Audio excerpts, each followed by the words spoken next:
we've come now to have a look at the European Union and what Bible prophecy requires concerning it. Of course, it behoves me, making such a statement as that, to give you the scriptural evidence that that is actually what will happen. And so our purpose this morning is to lay before you those scriptures. So you're going to see a little bit more of scripture than we've been able to do in our sessions thus far, because we're going to have a look at Revelation 13 and a bit of 17 and back to Daniel chapter 7 as time permits this morning. So we are in a situation now where we're watching, as we saw yesterday, dramatic developments. And 2016 and 17 have certainly seen dramatic developments for Europe. We know, of course, that Britain left Europe in 2016, and that has had consequences for the European Union, as we shall see. Let's start with the simple and the straightforward in this subject of Europe and the Great Confederacy that will include portions of Europe when Gog comes down upon the land. And the first thing we need to understand is that Bible prophecy requires that the image that Nebuchadnezzar saw in his dream should stand complete in the latter days. Now, you may recall the quotation from Brother Maurice Stewart yesterday that a power must arise which will collect together the peoples who inhabit the territories of those four world empires. Okay, so that's fundamental. The development of this great confederacy is going to include all peoples who live in the territories of those four empires, excluding Britain, and you're going to see the reason why we should exclude Britain as we proceed here this morning. So when you come to Daniel chapter 2 and verses 28 and 35, there are very clear statements made about that. You'll notice in the green on the screen that at the end of verse 28, Daniel told Nebuchadnezzar that he was going to be informed by the interpretation of this dream of what shall be in the latter days. We're living in the latter days. And then in verse 35, we read that the iron, the clay, the brass, the silver and the gold were to be broken to pieces together. And as Brother Maury pointed out, you can't break something together unless they are together. They've all got to be there at that time in order to be broken to pieces together. So that's a very fundamental thing. And of course, the drama of Daniel chapter 2 is that when this image power does finally stand up, and it won't stand up, brothers and sisters and young people, until Gog is victorious over all comers in the land of Israel. Daniel chapter 11 says that they will plant the tent or tabernacle of their power between the seas in my glorious holy mountain. And so this image just stands up in all its glory, and the stone power smites it on the feet, and over it goes. In the next 40 years, it grinds it to powder. That's the drama of Daniel chapter 2.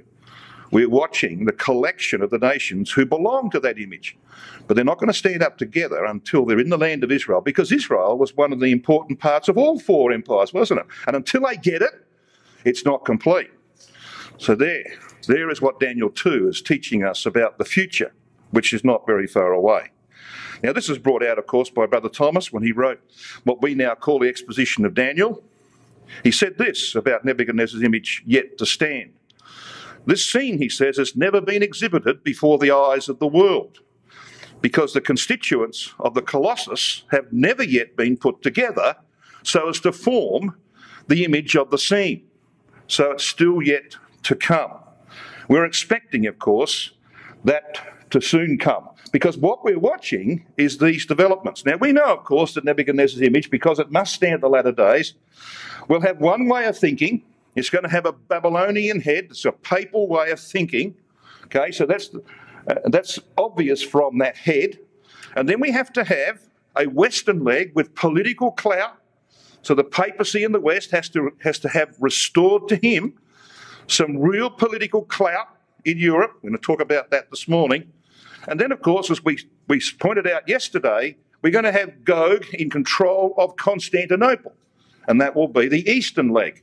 And because, of course, the religion of the West and the religion of the East came from the same source, they're all Catholic, really, okay? They will have this one way of thinking because there will be an agreement between Gog and the papacy.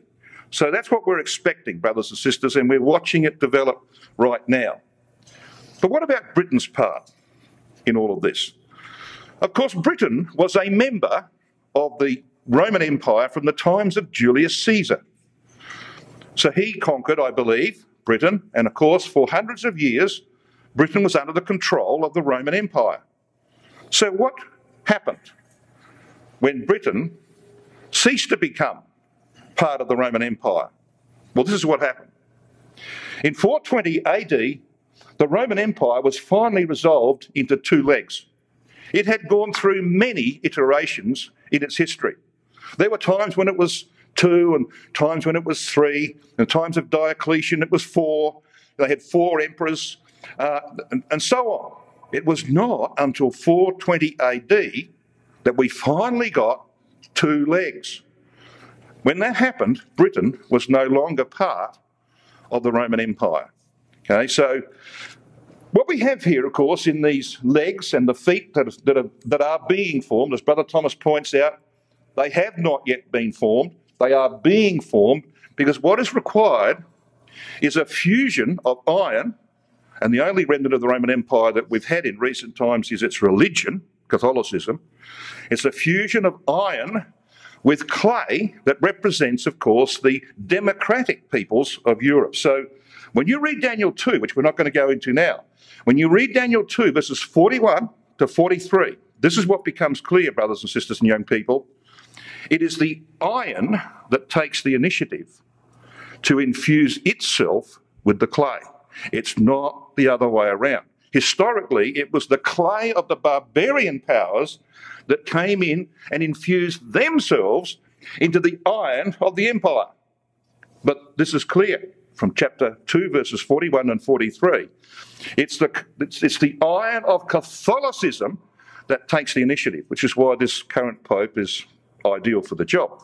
Okay, whether he will remain very long, only time will tell. But he's ideal for the job because, of course, he's espousing or mouthing very humanistic approaches to things, acceptance of homosexuals and all that kind of stuff, okay, which, of course, the European nations have got ears, they're wide open, see. The last couple of popes were strict, doctrinaire Catholics and made it difficult for the Pope to achieve any real progress in Europe. But that's another subject. We're talking about Britain's relationship to Rome. So these feet, with the 10 toes, is a confederation of European states united for a time by God. But it is a brittle fusion of democracy and false religion. So when did the Romans leave Britain? Well, we know that Britain is clearly the Tarshish of Ezekiel 38, verse 13. That can be proven by history and by Scripture. We know that Britain, with its young lions, will oppose Gog's invasion of the land after Sheba and Dedan. And we know, brothers and sisters, that America is not a young lion. Now, when I make the statement in America, the rotten tomatoes start being thrown from the audience. I've had people walk out on me. What they don't realise, sadly, is that our Christadelphian community, from the 1850s right down to the 1950s, in fact 1957, never believed and never taught that America was a young lion. Did you know that? I can actually give you all the proof of that. Our community for over 100 years taught that America was not a young lion. And yet we've got off the track on that matter because, of course, we look at America and, oh, there's the most powerful nation on earth. They must have a place in the divine program. Brother Thomas says, both in Eureka and in the Herald of the Kingdom and Age to Come in 1860, when he was asked by a sister, what part does America play in Bible prophecy? This is what he said in a 4-page article, first paragraph. He said, there are no prophecies concerning the United States of America in the Bible as there are for Britain, for Russia, for Germany, etc. And he nominates it. See? So our community never believed that the US had any role to play in the latter-day fulfilment of Bible prophecy.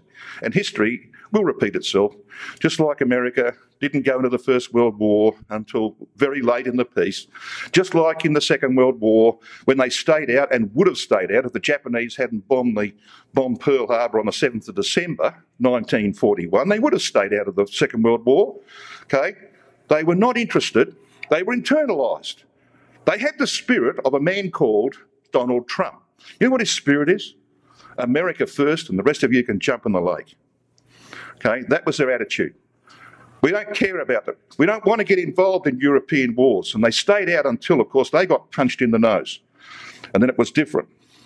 So history will repeat itself. When the events of Armageddon come along, because of the Great Depression that's coming, America will be the nation that suffers the worst in that depression, and they will not be interested. They'll be interested only in one thing, their own recovery. Who cares about what Russia's doing in the Middle East? Okay, so that is what we expect, based on not only history, but upon what the scriptures say.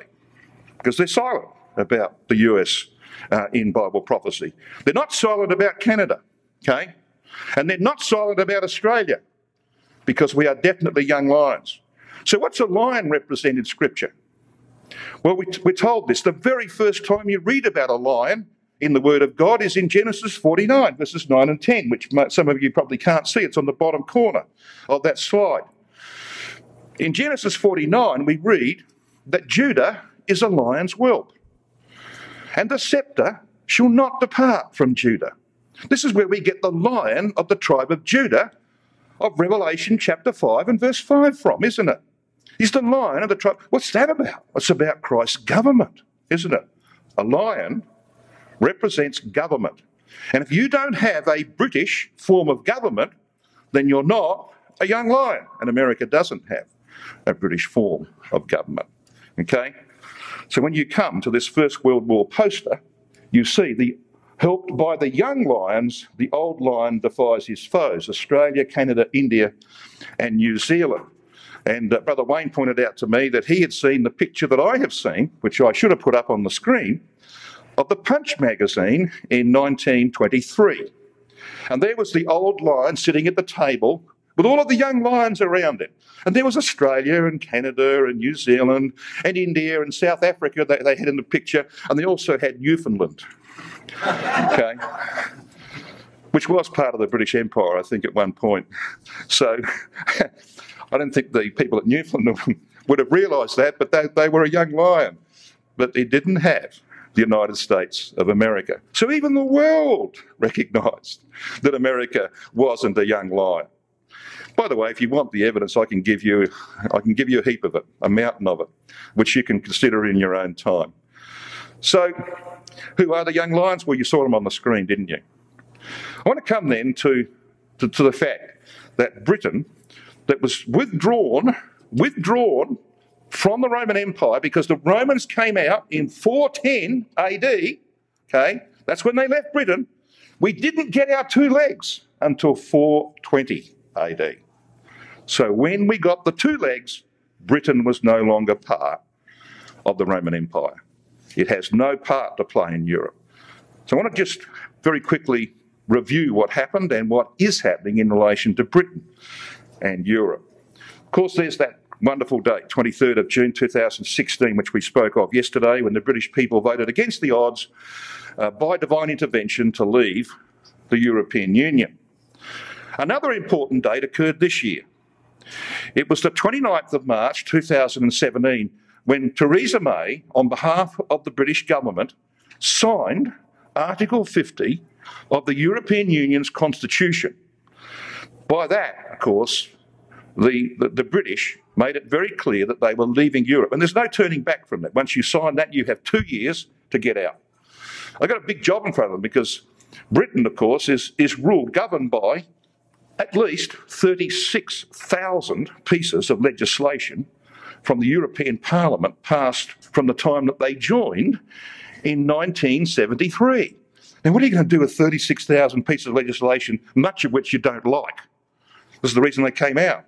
Well, you can't sift through that in 2 years, so they're just going to pick it up and bring it into British law, pass and say, let's just take the whole lump and then we'll sort that out later. Okay, and they'll sift through it and accept what they think is good and reject what they think is bad. So it's a huge task, but it's begun. They've already started on that road. And while there may be talk of, another referendum, forget it. You know why we can forget it? Well, because God was involved in them leaving. He's not going to let them go back. They are out and they will stay out. 8th of June 2017 is another important date, because that's the date when hubris overtook the British Prime Minister, who had a majority of 17 in the Parliament, and thought that the character of the times would allow her to go to the electorate 3 years early, didn't have to go until 2020, and she would get a bigger majority. It would make her task in negotiating the exit from Europe much easier. God had different ideas. The populace was sick to death of elections for a start, and so when she went to the people on the 8th of June, she got a clout, all right, a punch in the nose, so to speak, politically, because the British people said no, and they voted for that unusual gentleman who's the leader of the Labor Party in a way that she could never have anticipated, and not even he anticipated it, okay? So why did that happen, do you think? What's that about? Does this have a part in the divine plan? Well, yes, it does. Because you see now, Theresa May, for the next 3 years, until the next election, is dependent upon a very small Northern Ireland party. She would depend on the anti-Catholic Northern Ireland Democratic Unionist Party, formed by so-called Reverend Ian Paisley. And of course, she's also dependent on some Scottish Conservatives. So who are these Democratic Unionist people? Well, they are followers of Ian Paisley. He's long since dead, of course, but on the website, which is still there, you can go and have a look at their website. His public relations arm is called the European Institute of Protestant Studies. And they say that their purpose is to expound the Bible. They could probably do a better job with that. Expose the papacy, to be frank, they do a little better than we do in some ways, and to promote, defend and maintain Bible Protestantism in Europe and further afield. Okay, so this is the whole purpose of Paisley's party that still exists and which Theresa May is now dependent on. When Princess Margaret, long since dead, of course she died of lung cancer or whatever it was, she was a smoker, and the Queen Mother met Pope John the 23rd in 1958, Paisley condemned them for committing spiritual fornication and adultery with the Antichrist. Haven't heard too much language like that from us. And in 1988, Paisley interrupted a speech being delivered by the popular Pope John Paul II in the European Parliament. He was a member of that Parliament. And he stood up and shouted to the Pope, "I denounce you as the Antichrist." Really? Okay, so you get a bit of a feel for where this party is coming from. So you just imagine if you're Theresa May and you've got to go into negotiations with the Catholic nations of Europe who are saying to you, well, look, I know we've got to have a divorce, but let's just keep sort of cuddling up together. What do you reckon the DUP is going to do? Okay. So you see what God's done? He's tied her hands. She thought she'd get this massive majority to be able to get basically a soft exit and get all the things that Britain wants. God wants Britain out. All right? He wants them cut off from Europe. That's how he operates, brothers and sisters, and that happened in 2017. Marvellous things, isn't it? Marvellous the way the hand of God works in human affairs. He could bring great storms on the 23rd of June. You know where those storms came from? They never come from there. They always come from the Atlantic, usually. I mean, it's rare for huge storms that drop, abundant rain on London. They don't come from Europe. You know where they came from?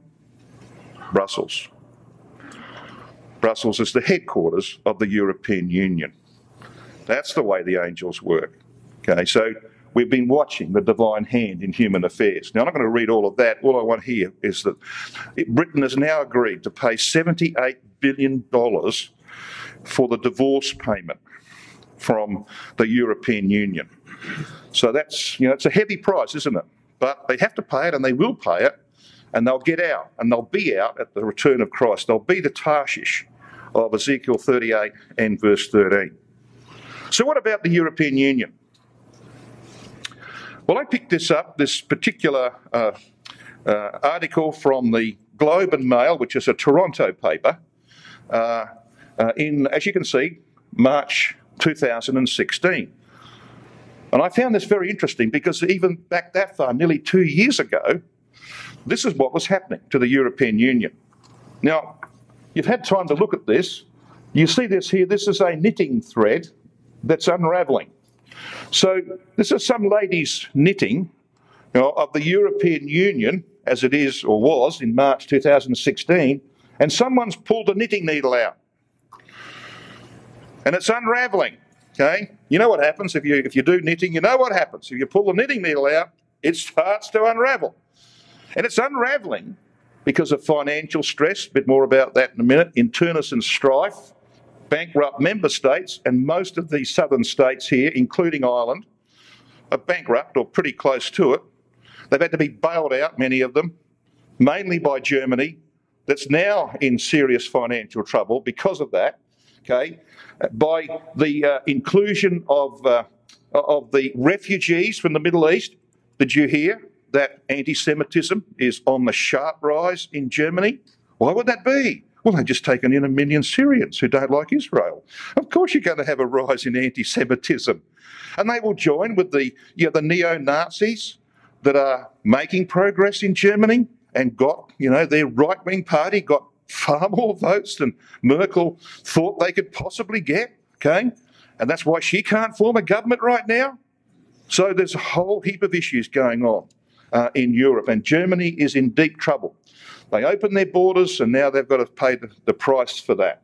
So all of these things are contributing, and of course the removal of Britain from their ranks, which was one of the most important states in the European Union, one of the most wealthy states, that has been a huge blow for the European Union. So it is unravelling, no question about that. So what does Bible prophecy require? So this is where I'm going to take you to the scriptures, and we're going to have a look and see exactly what Bible prophecy requires at the time of Armageddon and beyond. And it's very clear. The message is very clear. So we want to try and put some detail on this, and we want to give you the proof that the European Union, as we know it, must disintegrate. And another union form in the likeness of the past, as you're going to see. So Revelation 17, verses 12 and 13. We might want to come along to Revelation 17 because shortly I'm going to take you to chapter 13. Revelation 17.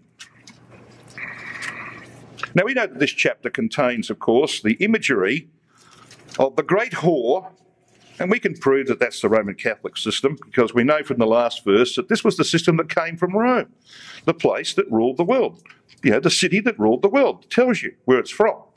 So this is the system of Roman Catholicism and its latter-day form. It's very interesting because its latter-day form takes the character of its form in the past described in chapter 13 in the beast of the sea. So we'll get to that. We'll step you through that. But what does this tell us? Revelation 17 verses 12 and 13. Well, it tells us at the end of the days, and we know it's the end of the days because if you just have a quick look at verse 14, you read these horns that these kings that we're going to talk about in a second, that's the context. These kings, it says, shall make war with the Lamb, with Christ. And the Lamb shall overcome them because he's King of Kings, etc. So we know that this is about Armageddon and beyond. It's about the conflict that is looming up upon us. Okay, so it's latter day when we read, and the 10 horns which thou sawest are 10 kings which have received no kingdom as yet, but received power as kings 1 hour with the beast. Now, we don't have time to stop and pause there, but Brother Thomas says, quite correctly, that every time that you read the term hour in the book of Revelation, except for chapter 9 and verse 15, because it's different, it's couched differently, every time you read this word hour, it refers to 30 years. And you can prove that. You can prove it both by the formula that God uses, and by history. If you go to Revelation 8 verse 1 and Revelation 11 verse 13, you have your historical proof that it's actually 30 years. Now, I haven't got time to do that now, of course, but if you want to come and have a chat to me, I'll run you through that. And we clearly demonstrate that it's a reference to 30 years. So when you read that they receive power as kings 1 hour, it means 30 years. These have one mind and shall give their power and strength unto the beast. So what's it telling us? There will be 10 independent nations with one political agenda shaped and guided by the papacy, who at that time will have great power. Now, the Pope's going to get that power, brothers and sisters and young people, on the back of the Great Depression that's coming, while you and I are at Sinai, going through the process of judgment and preparation for our work of the future, okay? That's when he's going to get that power. And it will be enormous, because those European nations, the southern European nations that this is about, are going to be dependent. They are already bankrupt, leave alone what's going to happen to them when the Great Depression comes. So they're going to need the Pope, big time. And he's not going to give any help, is he, without a quid pro quo. What do you think the quid pro quo might be? I want to say in your politics, okay? I want to say in your politics. And so the iron will mingle itself with the clay, and there'll be a brittle fusion. They don't really agree, do they? So they don't hang together all that well, but they'll hang together long enough for that image to stand up on those feet and to stand up in the land of Israel and to be crushed by Christ and the saints. So that's what this is about. The European Union, the Eurozone, therefore, is doomed as we know it. And the British withdrawal, and as I said, the bankruptcy that is creeping through all of those southern nations is going to finish the job. And the northern nations, who are, relatively speaking, more prosperous than the southern ones, are going to hive off and do their own thing for their own preservation. They're not going to go down the gurgler with the southern nations, because that's what's happening to Germany. All this money going out to save Greece and to save Spain and to save Portugal and save Ireland and to save Italy, which is nearly bankrupt. Can't keep doing that, can they? So they're going to hive off for their own salvation in the end. So chapter 17 is about the fate of the harlot system. And John, in verse 1, is invited to come hither, or as the words are in the Greek, literally, come along, come on, come along. He's invited to be personally involved in the judgments of the great whore, the Catholic harlot, who sits upon many waters, the multitudes of verse 15, peoples and multitudes and nations and tongues. And we know from, as I said, the last verse, this is clearly about Rome. And of course, we read about 7 hills as well. If you go back to verse 10, verses 9 and 10, you can see that Rome was built upon 7 hills. So there's a lot of identifications here. So when you come and have a look at the Roman Empire as it was at its height, so here it is, this is the basic boundaries of the Roman Empire at its height. Then you see this woman sitting astride it, but you see this prophecy is about the latter days. What we had in history has got to come back, okay? And therefore we've got to see why and how. So this is the latter day manifestation of the beast of the sea of chapter 13. A revival of papal political power, following, of course, the devastation that occurred during the French Revolution and the Napoleonic Wars to the Catholic system. Now, that's the subject of verse 16 of Revelation 17. Verse 16 is actually telling us that there would be a hiccup. Papal power would receive a huge blow, and it did in the events of the French Revolution. Verse 16 says, "And the 10 horns," these are the nations formed by the barbarians when they broke up the Roman Empire, "the 10 horns," it says, "which thou sawest," and it says upon the beast, it should read "and the beast," "these shall hate the whore," the Catholic system, "and shall make her desolate and naked, and shall eat her flesh and burn her with fire." They did that, didn't they, from 1789 right through into the 1800s. They made life intolerable. The Pope was exiled in 1809. He didn't have a home, basically. He was a prisoner of Napoleon. Okay, so that was horrendous for that system. They'd never known anything like this. They'd always had power to exercise in Europe.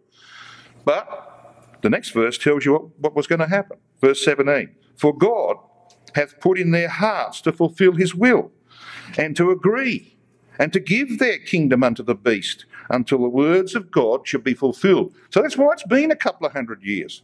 The papal system suffered greatly, but there had to be time for the European nations who went democratic, the principles of liberty and equality and fraternity. There had to be time for them to realise their dependence upon the papacy, and now that is happening. And it's going to happen big time when this depression comes, okay?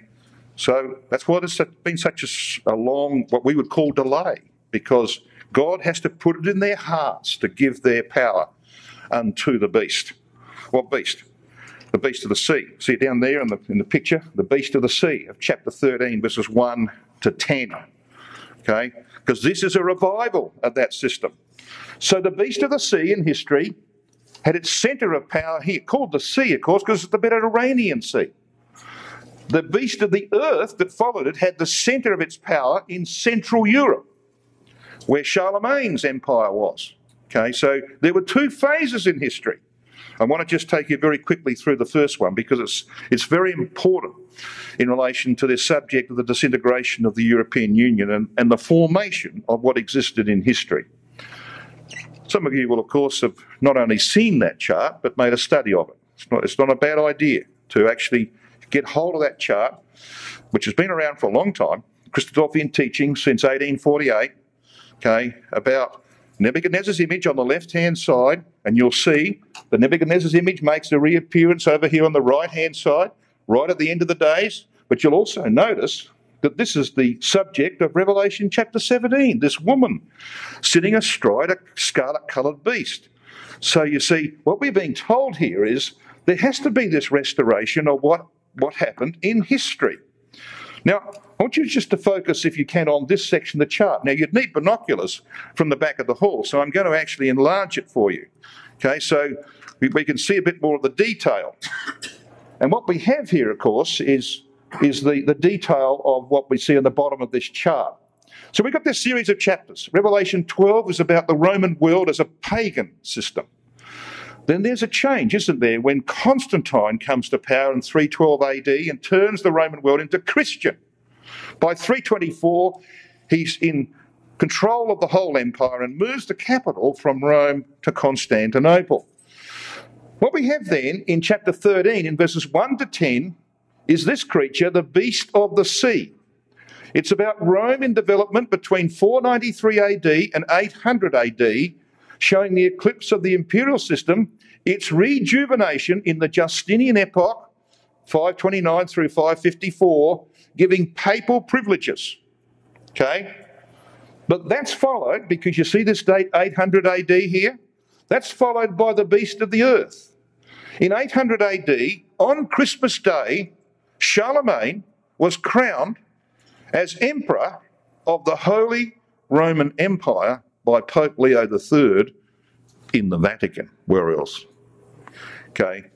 And we ended up with two horns on a lamb-like creature, therefore it's religious, but with a lion-like mouth. Okay. It's about government. It's about control. It's about making decrees. Okay. So what we have here is the beast of the earth. Now, do you notice something strange in this imagery? Did you notice what's behind this lamb-like creature? Well, this one, isn't it? Yes. Are you with me? Come with me to Revelation 13. Just want to show you what that represents. Now, Revelation 13, from verse 11 to the end, is about this beast of the earth. This is the second phase. This is the Holy Roman Empire that began in 800 AD. Okay? What would it do? Well, verse 14 tells us. He deceiveth them that dwell on the earth, the Roman earth, by means of those signs which he had power to do on the side of the beast, saying to them that dwell on the earth, that they should make an image to the beast, which had the wound by a sword, and we'll come to that in a minute, and did live. And he had power to give life unto the image of the beast, that the image of the beast should both speak and cause that as many as would not worship the image of the beast should be. Get the idea? There's repetition of this phrase, the image of the beast. What is that? That's the papacy with political power. Okay? The papacy with political power. That's the beast of the sea. That's what the first 10 verses of this chapter are about. How the Pope got political power in the West. Okay?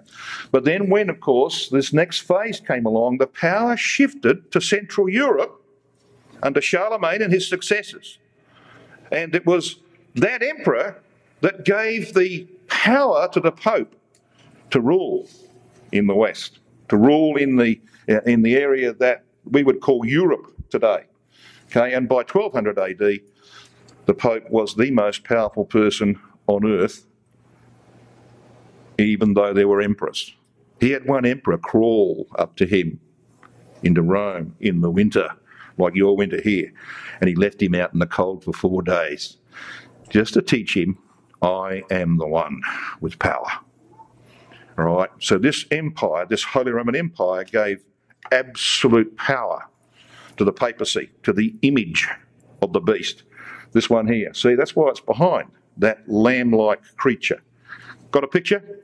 Okay, a lot more detail could go into that, but I think you can see. Now, I want to focus on the beast of the sea, because this is what we're going to see very shortly re-emerge in the earth. This is what we see happening right now, brothers and sisters. The rise of the beast of the sea. So let's very quickly, and we have to be quick, just run through the content here of the first few verses of Revelation 13. What I'm going to really focus on is what you can see there in the box. So we've got this beast that rises up out of the sea in verse 1, and it has 7 heads and 10 horns, we read in that first verse. 7 heads represents the 7 forms of government that the Roman Empire went through in its history. Okay? The 10 horns represent the barbarian division of the empire over 100 and so years, when the barbarians came in and took up portions and control of the Roman Empire and established their own kingdoms. This is why they can be like 10 kings. They had their own little kingdoms. That's why you read that they had crowns. You see, crowns or diadems on these horns. That's about self-government, isn't it? So they set up their own kingdoms. In verse 2, we have this beast of the sea with the likeness to a leopard, a bear, and a lion. Really? That's Daniel chapter 7, isn't it? They're the symbols of Babylon, Medo, Persia, and Greece. So this beast, this empire, is going to have the characteristics of all the former empires, because you see in this latter-day manifestation, the peoples of all of those 4 empires will be united together under its control. That's what it's telling us. And of course, the dragon here is the military power of Rome based in Constantinople that gave, of course, the Bishop of Rome the right to rule in the West. And he gave him a throne or a government. Then we come to verse 3. And we read about one of his heads, the 7 heads. One of these heads is actually wounded to death. Now, the history of this is pretty simple, because Rome had these 7 forms of government. They had the regal, the consular, the dictatorial, the decemviral, the tribunicial, and the imperial. Now, the imperial is the important one. This was the form of Roman government from BC 31 to AD 476. Our Lord Jesus Christ was born during this imperial form of government, during the 6th head of this beast, okay? But this was wounded to death. It had an apparent wound that should have led to death. It came to an end with the barbarian invasions culminating in Odoacer removing that form of government in AD 476. That's when it came to an end. But it only came to an end for 60 years. Because what happened was, in 493, Gothic rule was imposed on Italy by Theodoric, king of the Ostrogoths, or Eastern Goths, who had invaded the empire. Thus, the 7th head of government was formed in Italy. But Gothic rule only went on for 60 years. It didn't last all that long.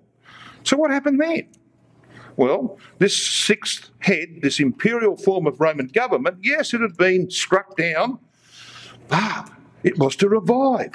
Verse 3 tells us it was healed. And the Bishop of Rome induced Justinian, who was the emperor in the east in Constantinople, to invade Italy on his behalf in 535 AD. By 544, the Gothic rule came to an end in Italy, and Constantinople revived the imperial head, but not in Rome, in Ravenna, which was on the other side of the leg of Italy.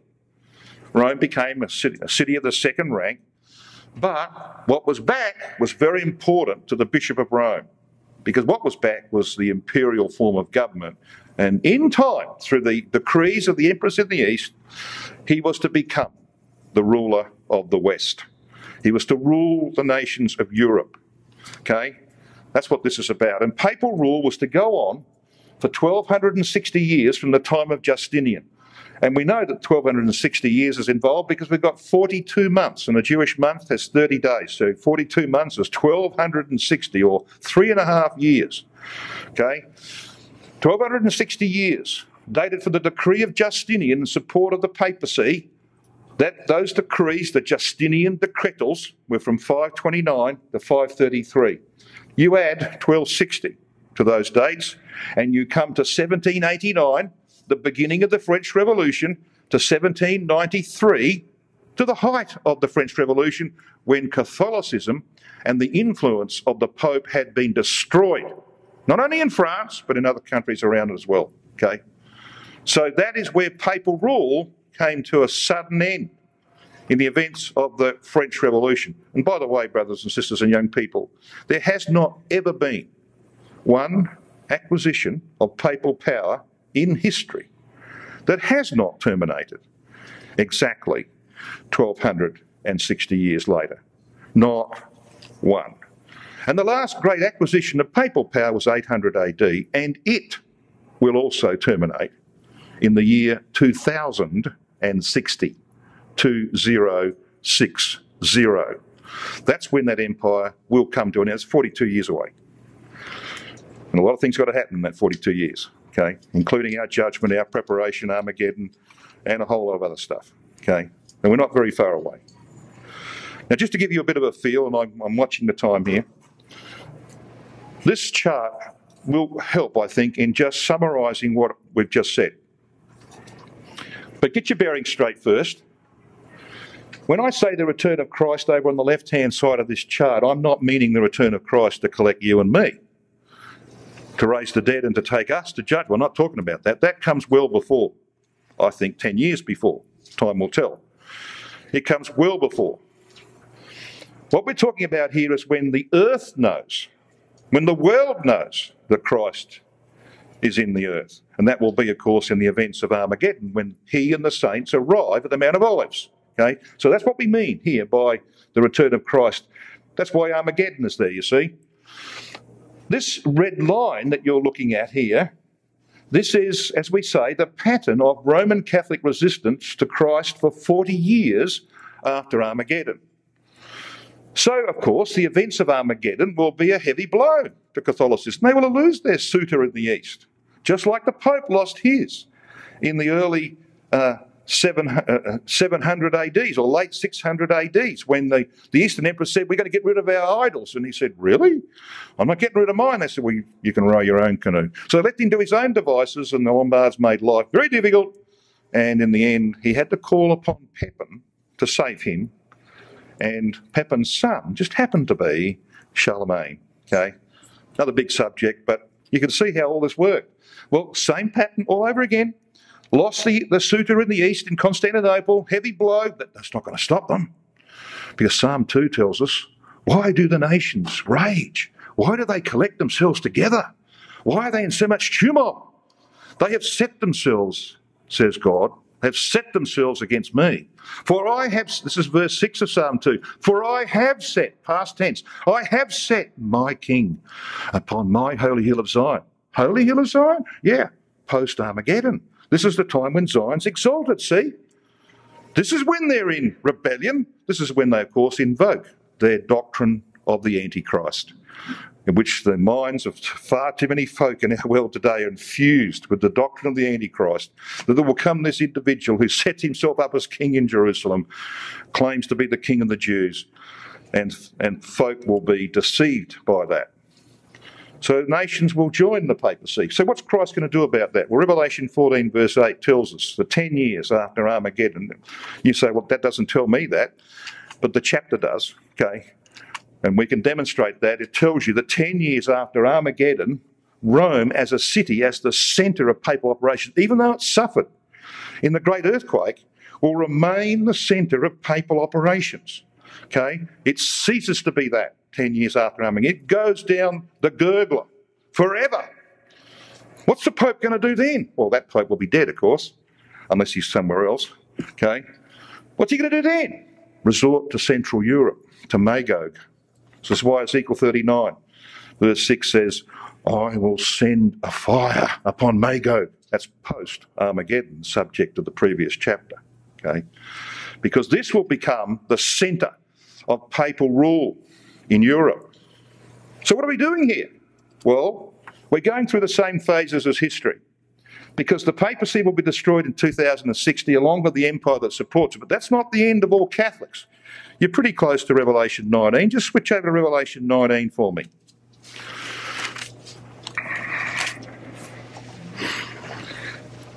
Revelation 19 and verse 20 is talking about the destruction of the Pope and of the empire that's supporting him through this period of rebellion against the rule of Christ. And verse 20 says, and the beast, and that beast is the revived beast of the earth. I'll point that out in a minute when we get back to chapter 17. And with him the false prophet, that's the Pope, that wrought signs before him, which he deceived them that had received the mark of the beast. These, it says in the last sentence, both were cast alive. They're operating. They cast alive into a lake of fire, the symbol for eternal judgment. Okay, but what about the rest? Look at verse 21. And the remnant was slain with the sword of him that sat upon the horse. So when you look at this chart, 2060 is the destruction of the papacy and the empire that supports him, but you've still got the Catholics, the people who supported that system. What are you going to do with them? They've been given 2 chances. They've been given 2 opportunities. And that's enough. Can't do anything with these people. That's why it says in 7 verse 11 that the beast, the 4th beast, the creature that represents the Roman Empire, its body is burnt. Utter destruction. Okay? You only get a couple of chances in that era. You don't take them, you're gone.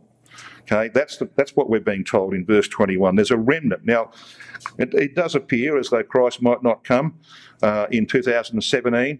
So let's just say, for argument's sake, he was to come in 2018, and let's hope that's true. If he was to come in 2018, there's an 8-year clean-up period. Okay, there's an 8-year clean-up period in Europe. And that vacated land, as Isaiah 34 and 35 tell us, and as Revelation 18 verse 2 tells us, and Revelation 19 verse 17 onwards tells us, will become the possession of displaced nations who have had the common sense to submit to Christ much earlier and not to listen to the Pope. Okay, remember that Revelation 17 quote, verse 12, these kings receive power 1 hour with the beast? Yep, there it is. This is the revival of the beast of the earth. So what we have here, brothers and sisters and young people, is in this early part, prior to Armageddon and after Armageddon, we've got the revival of the beast of the sea. Okay? It's back with us. It's the Pope with enormous political power in Europe. And then when Rome's destroyed, we've got the revival of the beast of the earth in Central Europe. Is this Christodorfian teaching, do you think? Yep, it is. It's Brother Thomas, Eureka, Volume 5, page 279. He talks about the 8th head. This is the head that's revived, the imperial that was the 6th, replaced by the 7th. When the 7th is gone, the 6th is revived, so it's an 8th head. Okay, that's what the language of chapter 17 is. He says the 8th head is the Holy Roman Empire under His Holiness and His Apostolic Majesty. So you've got the Emperor and you've got the Pope forming a conjoint dynasty as symbolised by Daniel's little horn with eyes of a man and mouth of blasphemy. He says the same thing, and he refers to Charlemagne's empire in volume 5, page 199. It's been Christodorfian teaching since the 1860s. Okay? And when you look at the detail, it's telling us something very important. It's telling us that we have to have these beasts that we saw and we read in Daniel 7 here this morning, they have to be back with us in the latter days. A power must arise to take the peoples of these territories, to confederate them together, that the image might stand up complete in the land, to be destroyed by Christ and the saints. And Daniel 11, which we looked at yesterday, verses 11, we read verse 11 about the fourth beast whose body is destroyed. But what about the other beasts? As concerning the rest of the beasts, they had their dominion taken away, yet their lives were prolonged for a season and a time, or as Brother Thomas points out, during the period of the millennium. So they're absorbed into Israel over the period of the millennium. But the Roman beast is utterly destroyed.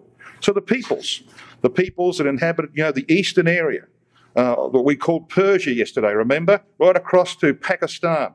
They're not going to be destroyed. It's the people of Central Europe that will be destroyed. But these other peoples will have an opportunity, at least those who survive, to live out their lives in the kingdom age. So what this has been telling us is very simple, isn't it? In history, the 10 horns were formed by barbarian invasion of this portion of Europe. The border of the Roman Empire, briefly they went up here, got pushed out. The border of the Roman Empire for the bulk of its history was the Rhine, the River Rhine and the River Danube, which runs into the Black Sea. That was their northern border. Okay, that is where these 10 independent nations will be formed prior to Armageddon. And we're watching this happen with the disintegration of the European Union. What will happen, as I said, these northern nations, all of these nations up here are part of the European Union, will hive off, they'll do their own thing, and these southern bankrupt nations will become wholly dependent on the man who sits in the Vatican. And he will make sure that he's got political power. So this Great Depression, which we'll talk about a little bit later on today, God willing, we'll see the revival of the beast of the sea, the fourth beast of Daniel 7 verse 7, and the Babylon the Great of Revelation chapter 17. Now I was going to say a little bit about French politics, and I see John over there looking, I need to finish pretty soon, John. I need to finish pretty soon. Just very quickly run through what's happening here. We've got the metamorphosis of French politics. France stood on its head this year. The right and left wing who have ruled France for decades are out of sight. They're gone. And we've got this Macron, in power in France, and he has, of course, a competitor for power. That competitor for power, she didn't do all that well in the president, but she shouldn't have even been there, right? She shouldn't have even been there as a candidate for president of France. And when the wheels fall off in France, which they will do when this depression comes, the time will come when we'll have the Goma. Brother Thomas in Help Us Israel talks about France being the Goma of Ezekiel 38 and verse 5. Yep, because this woman, Marine Le Pen, the head of the right-wing National Front, which is very right-wing. So this article tells us where she comes from. France has a major far-right Eurosceptic, interesting, and openly pro-Russian party that receives funding from the Kremlin. So what's her policies? Well, apart from getting out of the European Union, which would be, cataclysmic for the European Union, she advocates leaving NATO, International Monetary Fund, limits on immigration, stop these Muslims coming in, and forging what she calls a privileged partnership with Russia. Yeah, you can see where that might be going, eh? She's by far the most popular political figure among right-wing voters in France, and she's garnering support from the left wing as well. The day will come. We don't know what God has in mind for her, but she's certainly positioned to take France into the confederacy of Gog. Okay, wonderful things. Germany, by the way, can't even form a government. Can't form a government. I'm not going to go into that. They are in serious financial trouble. If they don't get their act together shortly, they're going to have a worse situation than Greece. Okay. So here's Merkel. Yeah, you can see she's very pensive there. This is her former partner in coalition, Martin Schulz. He doesn't want anything to do with Merkel's party anymore, but he's playing along. And he said, we'll talk to you, but we don't want to form a coalition anymore. But we'll talk to you, but we'll start in mid-January. Okay, they don't have a government. Germany is in trouble. She doesn't want new elections because she knows the right wing will gain on her again.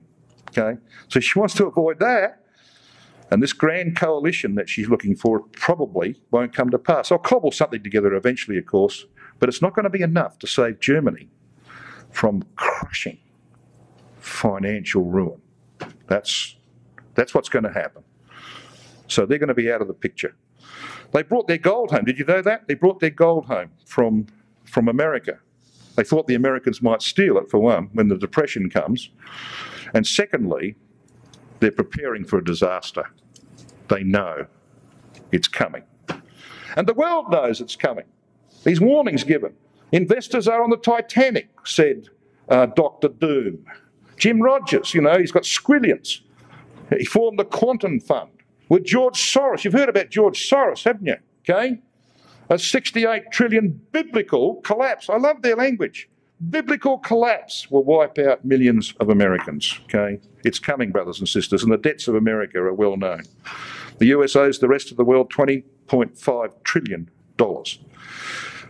The American young people owe $1.5 trillion in college debt. Americans have more than 1 million credit card debt, 1 trillion in credit card debt, and more than 1 trillion in auto loans. So they're buying cars on debt. And 73% of Americans die with more than $60,000 owing to others. US consumers now have nearly $13 trillion in personal debt, far more than in 2007 when the avalanche fell on them. So, yep, we're in the days of Noah and Lot, and I want to talk about that in our exhortation this morning, God willing. And we're going to see how relevant that is to you and me, brothers and sisters, when we have a look and see what the past has produced. This Great Depression of the 1930s is going to be repeated again, and it will bring about another war, just like the first one did. But that will be Armageddon, and we're going to be personally involved in that. So in our exhortation, we'll have a look at what we should be doing in expectation of the return of our Lord Jesus Christ.